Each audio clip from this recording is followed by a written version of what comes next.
Hello and welcome to the Blue Cross Pet Loss Support presentation. My name's Diane James and I'm the head of the service. Today we're going to look at the following: who we are as Blue Cross, what we do as a service, an overview of grief and pet bereavement, how to support your clients, some self-care which is really important, and then a quick insight on animals grieving other animals. There would be time if this presentation were live to have had questions. However, if you do have any questions relating to the presentation, my email will be at the end for you to contact me later. So who are Blue Cross? Well, Blue Cross as an organisation was started in 1897 and we still exist today in some of the locations we started out in. Our hospital in Victoria, for example, is said to be one of the oldest animal hospitals in the world. We're still trading. In the days when we started, we used to treat many animals from monkeys and parrots, and now we tend to see more cats and dogs. However, the hospital treatment is for people on low income or no income, as we are a charitable organisation. We also have educational teams, our pet loss service that I lead. We have, as well as clinical, we have a rehoming service. We also have fundraising, legacy teams. We're a really wide organisation, and we also have retail shops. The reason we have so much is that we are self-funding as we receive no government funding within the UK. So we're reliant on the kindness of those who use us. The service itself that I head was founded over 29 years ago, and we are there to support bereaved pet owners every day of the year from 8:30 to 8:30. How we do this is we provide a dedicated phone, web chat and email service. Within the organisation we also have Facebook, which is a closed site which has over 15,500 followers. The people who actually use us to contact by phone, web chat and email can nearly come to over 24,000 a year now, and that's people who physically actually use the service. We are a free service, and we also provide training for professionals, whether that be veterinary organisations, other animal charities, or anyone that deals with any type of pet loss. We're there to support them with our training. We also work with academic institutes to discuss research in pet bereavement, pets into care homes, and many other areas, as we find it's very important that we work with other organisations in promoting the service that we give. So what does pet loss cover? Because the word bereavement was in our title, many people thought that we only covered the death of an animal, where in point of fact we cover everything from the euthanasia, the death by natural causes, death by accident, and ambiguous loss, which means it could be, for example, as I've said later on in here, by theft or by lost, that your animal has actually disappeared or never seen again, sadly. The animal may need rehoming for a variety of reasons, due to illness, relationship separations, and also we're seeing more and more now financial loss, as people can't afford to treat, feed or keep their animals. So the service that I run covers all of these areas, just not bereavement. We've changed the name, or we're going to change the name in the future, to Blue Cross Pet Loss Support, so that we can show people we cover all these incidents and eventualities, as we're going to start working more with pet theft and loss. So what is pet bereavement and grief? Well, grief is a response, including the emotional response, to the loss of someone or something very important to you, whereas bereavement is the loss of an emotional attachment. And that's why we feel the word loss makes it easier for people to relate to and understand. We often have people say, how is pet loss different to human loss? People are aghast when they even think to compare it. But I have to tell you that for some people, the loss of an animal can mean more or the same as losing a human being. Now, I've gone through human loss and pet loss, and whilst I'm absolutely devastated, I still miss my pets. I personally feel it in a different way to the loss of, for example, my parents. For me, that was life-changing, still to miss them and never ever not think about them from one day to the next. But I was lucky that I had the type of relationship that I could feel that way. Whereas what we need to understand is not everybody is lucky. Some people, their pet may be their only companion and form a huge part of their life. So when they lose them, they are absolutely devastated because they've lost that link. It also can be that somebody, for example, has lost a link to a loved one. They could have been in a partnership, the pet was the last link. Once the partner died and they then lost the pet, it echoes the loss of the partner. So we really need to think how every single one of us is different and how it affects us. To that, as a charity within the service, we started to look at the stages of grief. Now, many people will work with Elizabeth Kubler-Ross or other models of loss. And whilst there was a lot of similarity and crossover, we decided that pet loss should have its own stages of grief. So a number of years ago as a team, we worked at looking at how it affects owners. Now on here, there are a number of stages that people may go through, very similar. It's never linear. They may jump back, they may miss a stage out. Nobody, or very rarely, if ever, does anybody go in the full stages of grief in this order. It could be some people, like I said, get stuck in an area, or some people can bounce back and forwards and around these stages. Now, often what we find is when a person is told that their pet is ill or terminally ill or may have some quality of life with medication, we start to focus on the loss of the pet from that point. We can deny it, we can go into shock, and it can be preceded, the loss, by what we call anticipatory grief. Instead of living in the moment and making the most of the time that we have left, we already start to grieve and mourn the loss of the animal. And it's extremely sad that people do go through this, and more so within pet loss than anything else. Guilt, we found, was a huge part of loss. And the reason for this is that often we ourselves feel responsible for the outcome of the end of life of our pets, because we are responsible, we feel, for the decision making and the actual outcome at the end. Anger and bargaining is human and animal loss will see this, and sometimes it's a real way that people can demonstrate how they feel. They feel resentment, hurt. They can bargain by making promises they'll do everything that they can, that they'll change. Often people relate to religion in this point, and often the pain may start to subside, but they all feel really angry about the loss. It's important that we understand that when people do feel like this, we acknowledge their emotions. Often we can see people suffering from depression or loneliness when they lose a pet.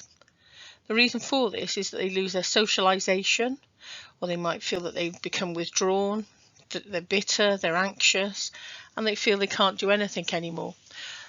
Having lost their socialization and the actual reason for being and taking their pet out can be a huge loss to many people. We do hope that the next stage will come eventually to many people. Some will remember with good memories, they'll have hope, renewed acceptance maybe.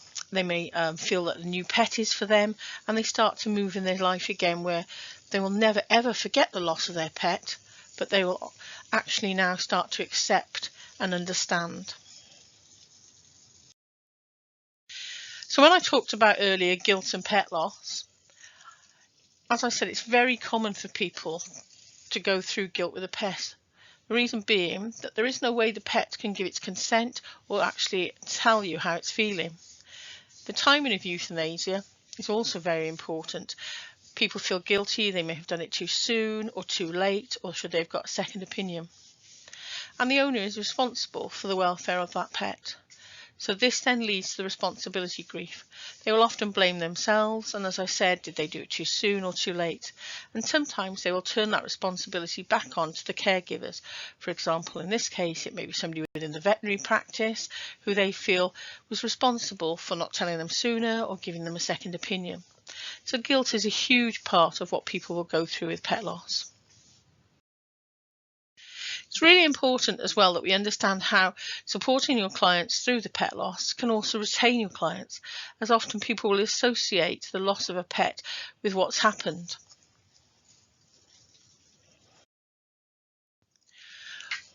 Having a compassionate and more supportive approach doesn't come naturally to everybody, and I realise that. Some people have more compassion and understanding, whereas others deal with things in a different way.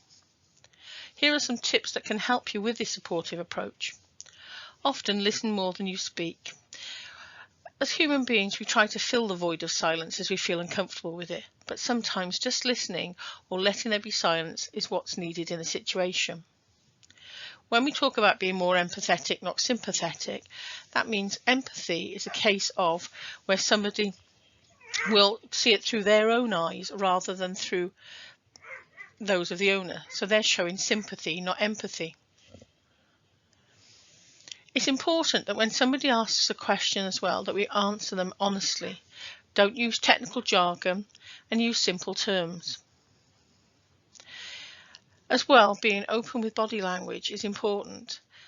As human beings, none of us finds discussing the topic of loss or end of life easy, but it's important to remember how we are can make a difference to the owner. Having a right environment is good as well, the right space to have that conversation. It's sometimes very difficult, but avoiding distractions like telephone, ringing, other people. Give them your time as well, because we know that we're all busy, but it's really important that we allow them the time and the space as much as we can. Don't let them feel rushed into making a decision, because it's important they have all the information they need and, if possible, the time.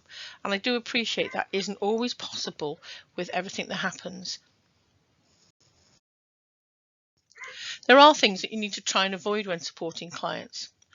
One thing that we often try and do is fix a problem, because that's how we are. That's why we work within animal welfare or organisations that work with animals. Because of our love for them, we always want to help and solve, but it's really important that we don't try and fix or let them know. As I said, don't try not to appear rushed or distracted. We often have 101 things going through our mind, but it's important that we give as much time as we can and don't appear to be distracted. I spoke earlier about anger being part of the emotions. It's important we acknowledge their emotions and let them know that how they feel is perfectly normal. On here, there's one thing I put that often people feel is client dependent or person dependent, but we talk about not having physical contact. Even if that client wants to have physical contact, it's important that you work to boundaries, policies and guidelines within your organisation. If you've known somebody for a long time, it's dependent on how they react, not how you feel. So it's important to remember not everybody wants to have any physical contact, whether it be the pat of a hand or a hug. It's important to know where the boundaries are. Try to avoid making their decisions for them. It's important that they make their own decisions, but they understand everything that is going on. So you communicate everything that you can.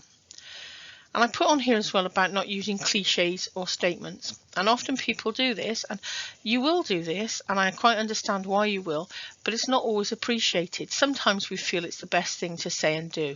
So what do I mean by a cliche? Well, things that we want to avoid are, we often hear from people that you can get another one, or that it was only a cat or a dog. You'll feel better tomorrow. Or they talk about the age of the pet and say what a good age it was. And we know that. And we did treat them well and we did love them. But no matter what their age, to us, it is really difficult to live with and to face. So these are the types of cliches we will probably say, because sometimes, and I understand totally, we think that we're helping. So don't get too hung up about it, but it is something that we should avoid if we can. So what sort of helpful and practical advice can you give your client? Well, encourage them to make the most of the time they have. If it's not an emergency situation, and it needs to happen there and then, giving them some time frame that they'll have together so that they can have ideas for making a bucket list for enjoying with their pet. Could be, for example, walks in special places, their favourite foods, doing things together to make memories. And these days, things like digital records, filming your pet so that you have that memory as well.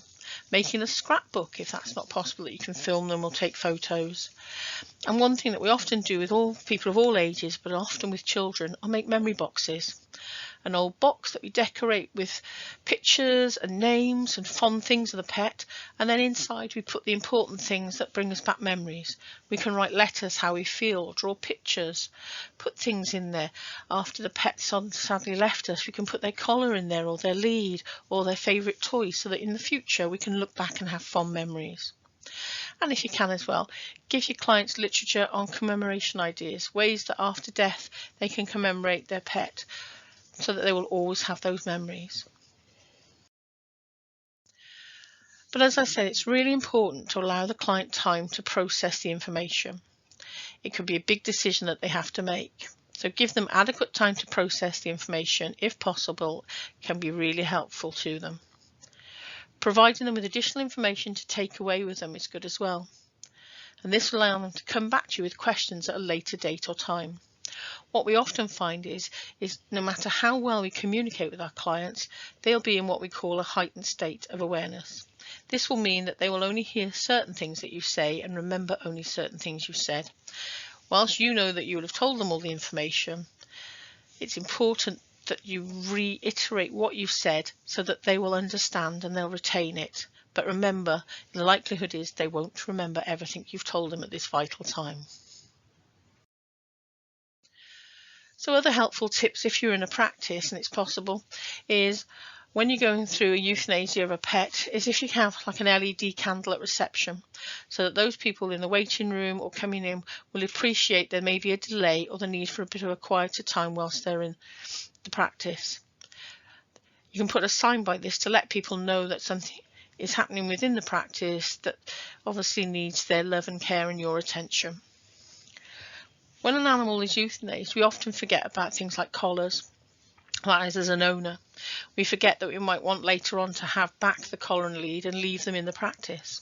So what we often advise is that they're bagged up and labelled so that if the owner does contact you within a later date, you still have those precious things for them. If within a time frame they don't, it's then something that you can pass on to other animal charities.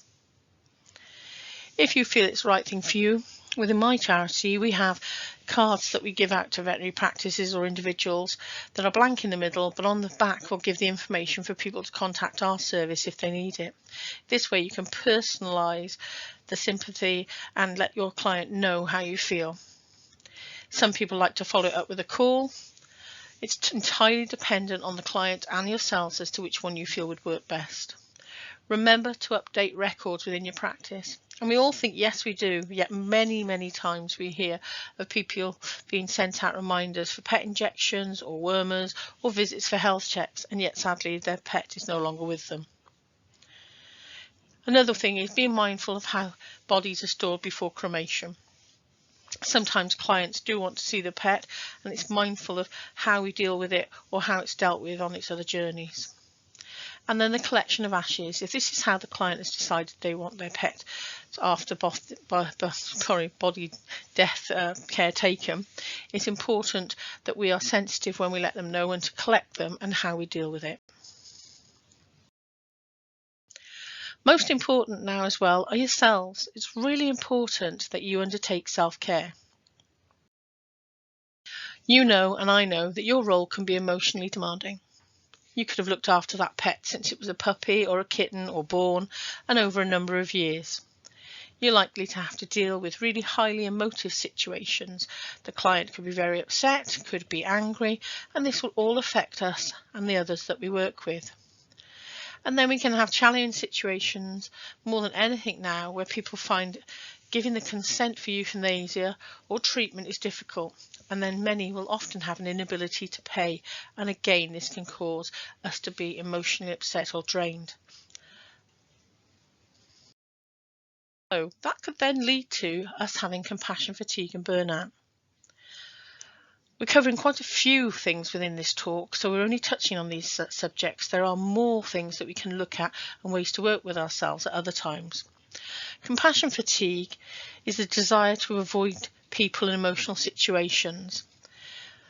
We start to feel that we can become insensitive or lack feelings in the face of distress and suffering.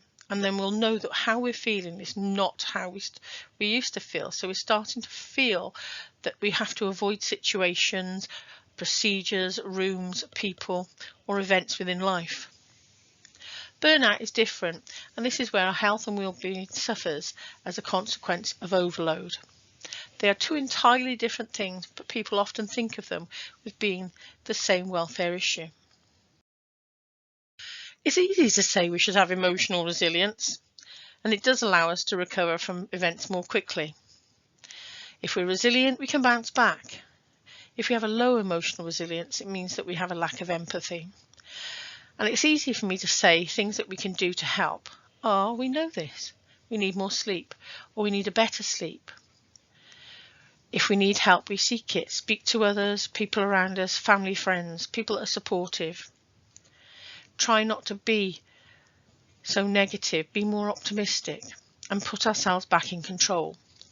We know that, but sometimes it's not as easy when we get to that point where we become lacking in emotional resilience. So it's important to be self-aware, take care of ourselves physically and mentally. Be mindful of how we are feeling and don't leave it too late. If you're not okay, it makes you more difficult to support others, and it's important that when you start to feel like this, that you let somebody know and that you start to think of ways that you can become more self-resilient. Now the last slide, and it's an area that there hasn't been a lot of research within, particularly the UK and many other countries, on domestic animals. And this is animals grieving other animals at the end of life. We often see this with dogs, cats and horses within our welfare organisation at the Blue Cross. And cats tend to be more resilient when the loss of another cat. They may initially miss them, go to the place where they slept together or where they ate, but eventually they will be fine and they'll start to have a renewed vigour for life and they can move on. If we're aware that a dog is in a situation where it will miss another dog, there are a couple of things that we can do beforehand. Separation at feeding times, different walks, different socialisation, so that we start to take them in different places on their own. When the other dog, if it may be part of a pack or only a single dog where you've just got the two, it might be good to take them out of the home environment initially so that they can see a different way. They will miss them, as any human being would miss another human being. Animals will grieve. We often see things that are really good if we are able to, is that after death, that the other animal is able to sniff or see sight of the body. Again, this isn't always possible, but if it is, it can help. So this is just a brief outlook on all the things that we cover as a charity. I just think that it's really, really important for people to understand how pet loss can affect human beings as well as those that work within welfare or veterinary organisations. Thank you. If you do have any questions, my email is diane.james@bluecross.org.uk. I will happily email you back with any answers, and thank you for listening to this today.